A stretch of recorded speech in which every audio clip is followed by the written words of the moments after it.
Hello everybody and welcome back to another video on the channel, and in today's video I have the ultimate fire guide for y'all at level 170. Now I make videos like this every year when the level cap goes up, and I'll be breaking down everything in depth, the gear you're gonna want, what makes fire so good right now at max level as well. If you guys enjoyed this video or find it useful at all, consider leaving a like and subbing. It takes a lot of time to make videos like this and find the best setups and actually farm all the gear and the setups, make the pets and the pins and all. So it would mean a lot to me, guys. I will do the other schools as well when I get the chance to. Obviously, with raid gear, it takes a lot of time to get all the raid gear for all 7 schools. So do forgive me if it takes a little longer. Previous years, we haven't really had to wait this long to actually make the build videos and stuff like that. But with the Crying Sky raid being the most inaccessible thing Wiz has ever put out in the history of the game,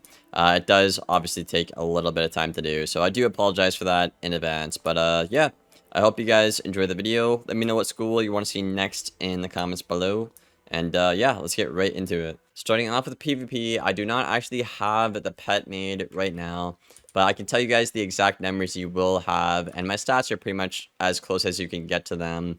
It's not a big deal if you don't have the exact setup, right? Like, I don't have the pet yet, but I'm still winning a lot on the fire. Like, I'm still captain when I'm streaming all my games. But yeah, so your stats are going to be 196 damage when you have the pet, actually. So you're at your damage cap. 60 resist as well, so your resist cap as well. Perfect accuracy. Then you have perfect accuracy to a dual school as well of any of your choice. Storm and ice, I would say, are the best ones to do on a fire. I like ice right now because ice got a lot of good cards this update. Thieving Dragon is one. Evil Snowman got a rework as well. This card is like S tier. Absolutely insane. Incredible card. And with Death being the most broken school in the game right now, having a card that's good against weaknesses like Snowman is really, really important in my opinion. But you could also dual school Storm for like Bats, Zilla, and Triton, and then just run like a Glacial Fortress as well. The only bad part about this entire setup is your health is kind of low. If I had my health jewel, I'd be at about 10.8k. I have really good crit, really good block. I'm at the Pierce cap as well, which is beautiful. P-Serve is a little low, which can be a little annoying, but it typically doesn't matter right now with how offensive the meta is. You typically just get one-shotted or you one-shot, so P-Serve doesn't really matter too much right now. Perfect pips, okay Arch Mastery, doesn't really matter, and obviously, you need that 4-piece shad. If you do not have the 4-piece shad, I hate to break it to you, but you're probably just going to be ranking down and not up, unfortunately. Even the best players have, like, peaked at maybe Knight, I want to say, without raid gear right now. So, that is a very, very big barrier to entry still to this day. So, what are you running, Liam? I am running the set right here, as you see on screen. Now, I'll go over one piece at a time, so you can just copy it all if you want. So we have the Wastelander hat with ice pins, obviously for damage and accuracy. We have the Hunhao robe as well with the, ice pins as well. You're going to want them all over your gear. Okay, I know, don't make fun of me, guys. I don't have the good ice pins on my boots. I need to farm them in Wallaroo. I haven't done it yet, but you will get like a bit more ice pierce and damage when you actually farm it and put them on your boots. So, it's not too big of a deal because I, still am winning and ranking up and all. But definitely get those ice punishing pins on the boots. Don't be lazy like me. Then I have the Shibaba wand as well. I am missing that health socket right here, as I stated earlier in the video. This is just the best wand in the game, period. PvP, PvE, just the best wand. Nothing comes close, really. Then we have the Reaver knife, obviously, with the sockets. Hunhao amulet with the sockets as well. Reaver is not bad. I mean, I would say Reaver is pretty much the same thing. If you don't raid, you could run Reaver amulet, no problem. Nothing wrong with it. It's actually arguably better because you get a 40 Fireblade, which is really powerful and very nice for cycling. So, Reaver or Hunhao, but Hunhao stats are better. Skyfarer's banned. Currently, there's not a good 170 alternative for pips and damage and health and such. So currently, you have to run this 160 band, which is what most schools are doing right now. Then the pet I have is this one. Now, the pet you're going to want is going to actually be a triple double with Mighty. So simply what you would do in this case is you would drop Breaker for Pain Giver. And basically what would happen is you would basically be at 197 damage, but then you'd run the Clockwork Courser to get 72, then subtract 4 on the Breaker to put you back at 68, which is your Pierce cap on a fire. So that's why you want to triple double on the pet right here, guys. The pet body on a fire doesn't really matter. I mean, you can run so many combinations, like the Null Dragon, the Phyllosaur even is okay. The bubble pet also is really, really good. I would personally recommend either the bubble pet or the deadly Null Dragon.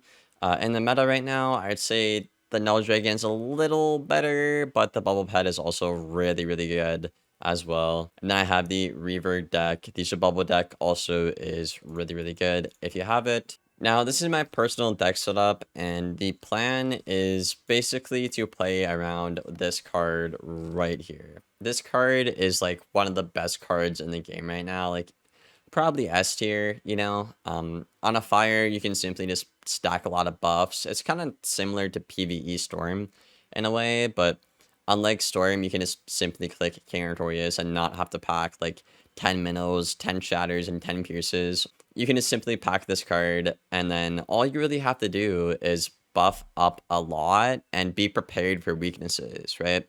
That's kind of another reason why you see my setup is whole anti-weakness, right? Like I have Dark Pact for weaknesses, right? I have 4 Empowers for weaknesses. I have Evil Snowman for weaknesses.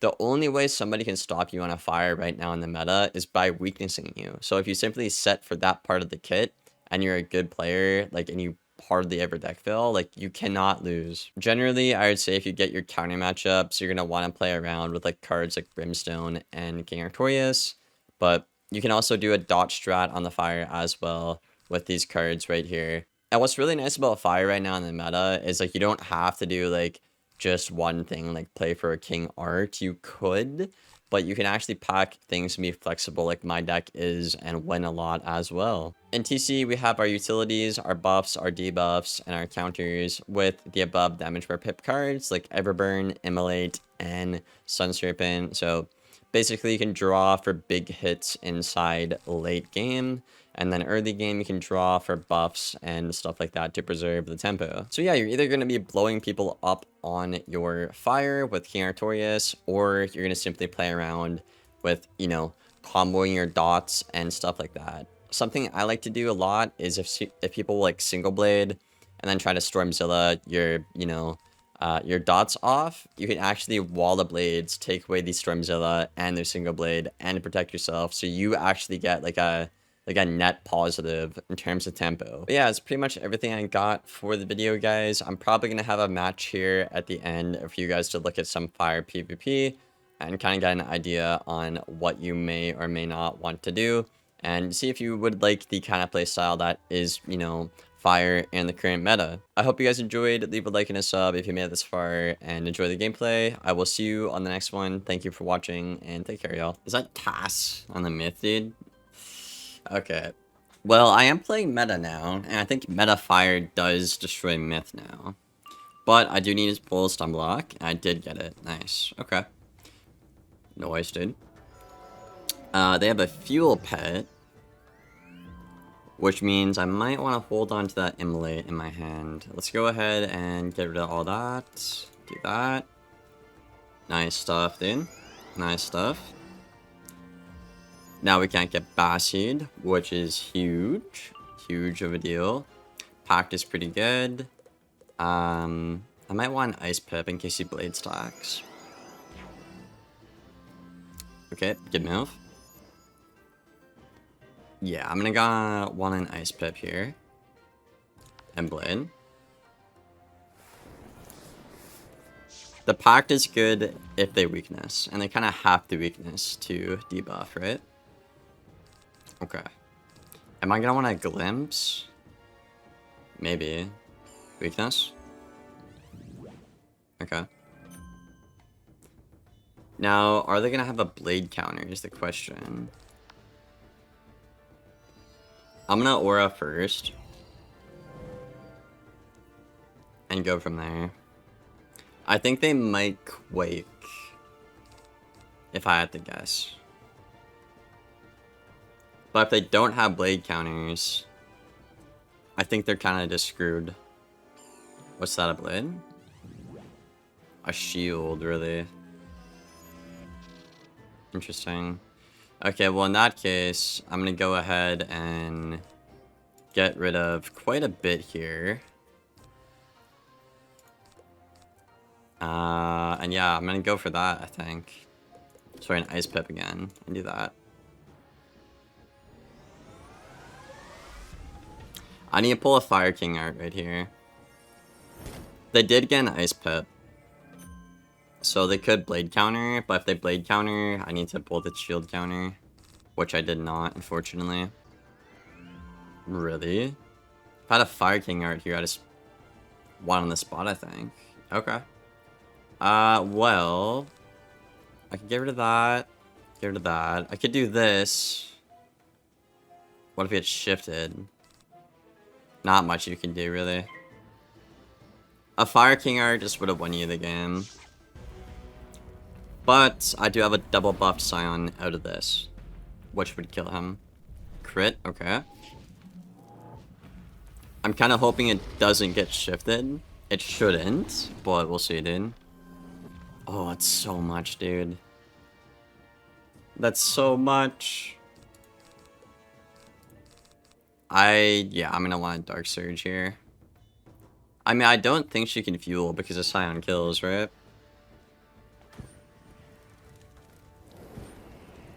Bro, what?